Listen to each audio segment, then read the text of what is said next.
ஆனால் எனக்கு ஏற்பட்ட சுய அனுபவம் இதை நான் அனுபவித்து ஆனந்தப்பட்டது மாதிரி ஒரு தகப்பனாரும் ஒரு அண்ணாக்களும் ஒரு கணவன்மார்களுக்கும் கிடைக்கும்.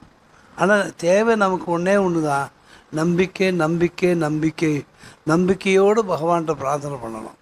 அப்படி பிரார்த்தனை பண்ணி வந்ததுக்கப்புறம் எனக்கும் ஒரு கவலை, அவள் வயிற்றுலேயோ குழந்தை இருக்குது, சுகப்பிரசவம் ஆகணும், அந்த கட்டியும் கரையணும், என்ன பண்ணுறதுன்னு டாக்டர் ஆரம்பத்தில் கேட்டோன்னே, அதான் ஒன்றும் இல்லை சார், சிம்பிள் மருந்து, ஒன்றும் ப்ராப்ளம் இல்லாமல் நடக்கும், நான் பண்ணித்தரேன் அப்படின்னு சொல்லி டாக்டர் ஆரம்பத்தினுடைய கேரில் அவளை பார்த்துக்கிட்டேன்.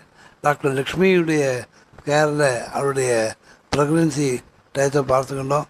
இப்படியா இருந்து அவளுக்கு சுகப்பிரசவம் ஆச்சு. குழந்தை ஈஷான்னு பேர் கொடுத்தோம். ஏன்னா ஈஸ்வரனுடைய குழந்தைங்க